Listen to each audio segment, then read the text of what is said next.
फवाद चौधरी इस वक्त मीडिया के नुमाइंदों से गुफ्तगू कर रहे हैं, आइए आपको दिखाते हैं।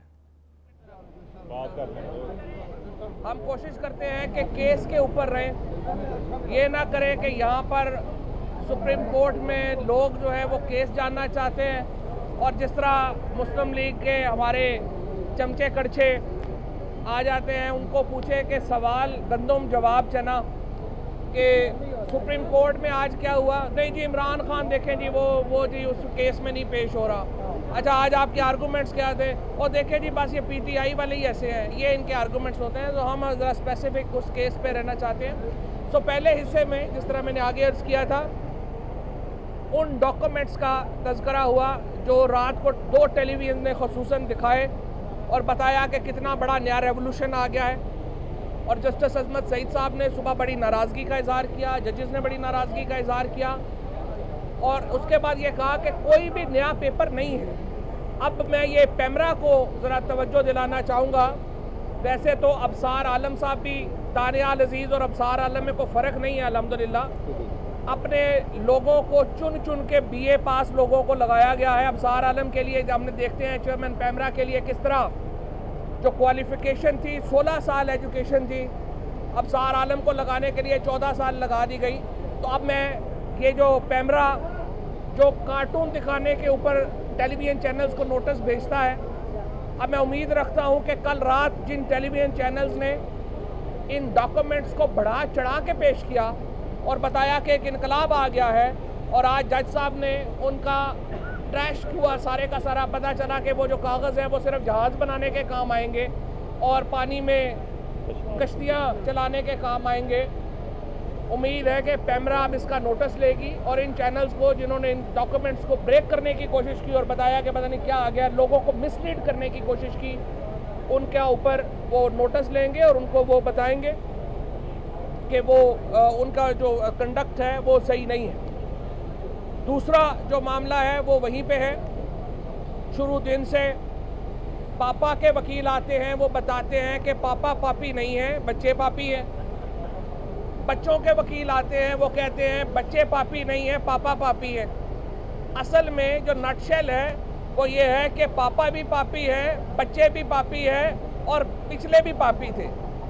1 रुपये का हिसाब किताब PMLN नहीं दे सकी। सलमान अकरम राजा साहब ने कहा कि हज़ारों पाकिस्तानी ओवरसीज़ पाकिस्तानीज़ वहाँ पे कारोबार करते हैं, उनके कारोबार को क्यों नहीं पूछा जाता। तो जज साहब ने उनको ये कहा कि जनाब जो हज़ारों लाखों पाकिस्तानी ओवरसीज़ पाकिस्तानी बाहर हैं वो पाकिस्तान के वज़ीर आज़म नहीं हैं, पाकिस्तान के पब्लिक ऑफिस होल्डर नहीं हैं। आज जिस तरह से आर्गूमेंट्स कर रहे हैं PMLN के वकला, वो कह रहे हैं कि आप मुकदमा नैब कोर्ट को भेज दें। मैं हैरान हूँ इनकी लीगल स्ट्रैटजी के ऊपर कि इन अक्लमंदों से पूछें कि जब आप मुकदमा नैब कोर्ट में भिजवाने की बात कर रहे हैं तो इसका मतलब क्या है। मतलब ये है कि जब नेशनल अकाउंटेबिलिटी ब्यूरो नैब लॉ के तहत किसी मुकदमे की जुरिस्डिक्शन देता है तो 3 मरहले होते हैं। पहला मरहला इंक्वायरी का होता है, दूसरा मरहला इन्वेस्टिगेशन का होता है और तीसरा मरहला अदालत का होता है। यहाँ पे इंक्वायरी और इन्वेस्टिगेशन मुकम्मल हो गई है। अब आप कह रहे हैं कि ये मुकदमा अदालत में भेज दें।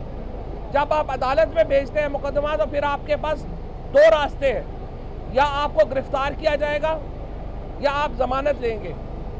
अब इस मुकदमे को अगर अदालत में भेजा जाता है तो क्या सिटिंग प्राइम मिनिस्टर अपनी पूरे ख़ानदान समेत गिरफ्तारी देगा? वो गिरफ्तारी नहीं देंगे तो उन्हें हाई कोर्ट से जमानतें लेनी पड़ेंगी। तो क्या सिटिंग प्राइम मिनिस्टर पूरे ख़ानदान समेत रोज़ाना अदालतों में जमानतों के लिए पेश होता रहेगा? मेरे ख्याल में इस हुकूमत का दिमाग, वज़ीर आज़म और उनके जो एडवाइज़र्स हैं, 100% लग रहा है कि उनका दिमाग अपनी जगह पे नहीं रहा। उन्हें इतने सदमे मिले हैं कि वो सठिया गए हैं, क्योंकि ये एक अजीबोगरीब नैरेटिव है जो वो बिल्ड कर रहे हैं कि हमें डिस्क्वालीफाई ना किया जाए, हमारा मुकदमा नैब कोर्ट को भेज दिया जाए। ये डिस्क्वालीफाई भी होंगे और मुकदमा भी नैब की अदालत को जाएगा।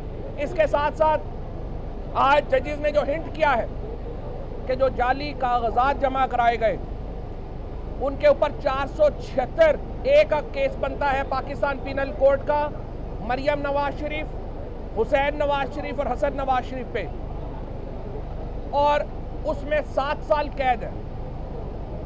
आज तमाम फैमिली की तरफ से वकला पेश हुए, कोई नहीं पेश हुआ तो उस बेचारे कैप्टन सफदर की तरफ से कोई पेश नहीं हुआ जो रिस्पोंडेंट नंबर 9 है। और जज साहब ने वहां पे पूछा कि उनको कौन रिप्रेजेंट कर रहा है, तो उनकी तरफ से कोई पेश नहीं हुआ। तो इसीलिए जब आप महाना पे दामाद बनते हैं तो ये मसाइल आते हैं। तो पाकिस्तान में मैं ये कहूँगा नौजवानों को महाना पे दामाद बनने का फैसला और इस तरह के इश्यूज जो है उन पर ज़रा अवॉइड करें। ये केस मुकम्मल हो चुका है।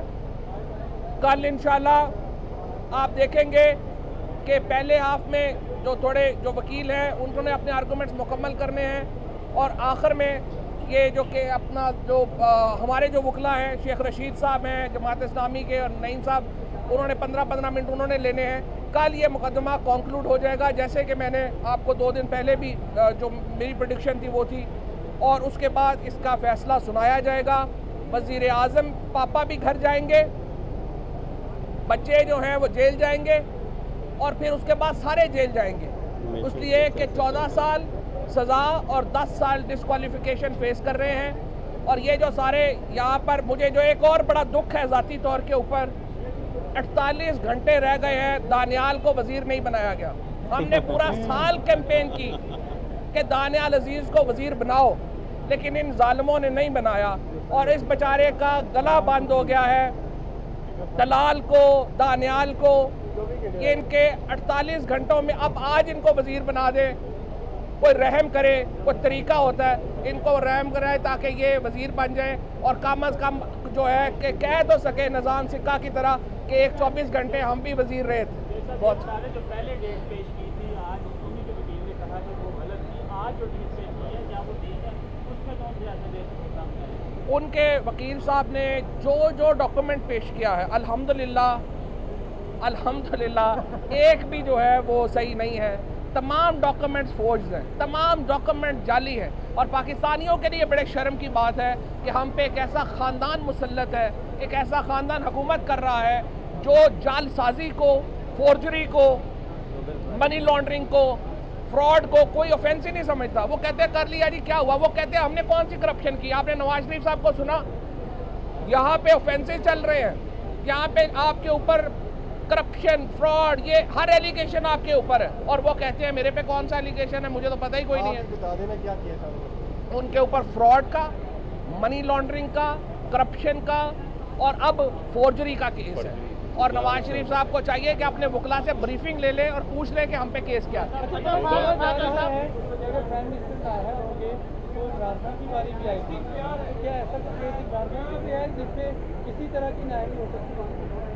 जो लोग समझते हैं कि इमरान खान के ऊपर केस है और वो नाअहल हो सकते हैं, वो बेवकूफ़ों की जन्नत में रहते हैं। इमरान खान के ऊपर केस जो है वो उसकी हैसियत उन डॉक्यूमेंट से भी कम है जो यहाँ पे इसहाक डार और हसन नवाज के वकीलों ने जमा कराए हैं, और उसे जो इमरान खान का केस है वो भी रद्दी की टोकरी में जाएगा।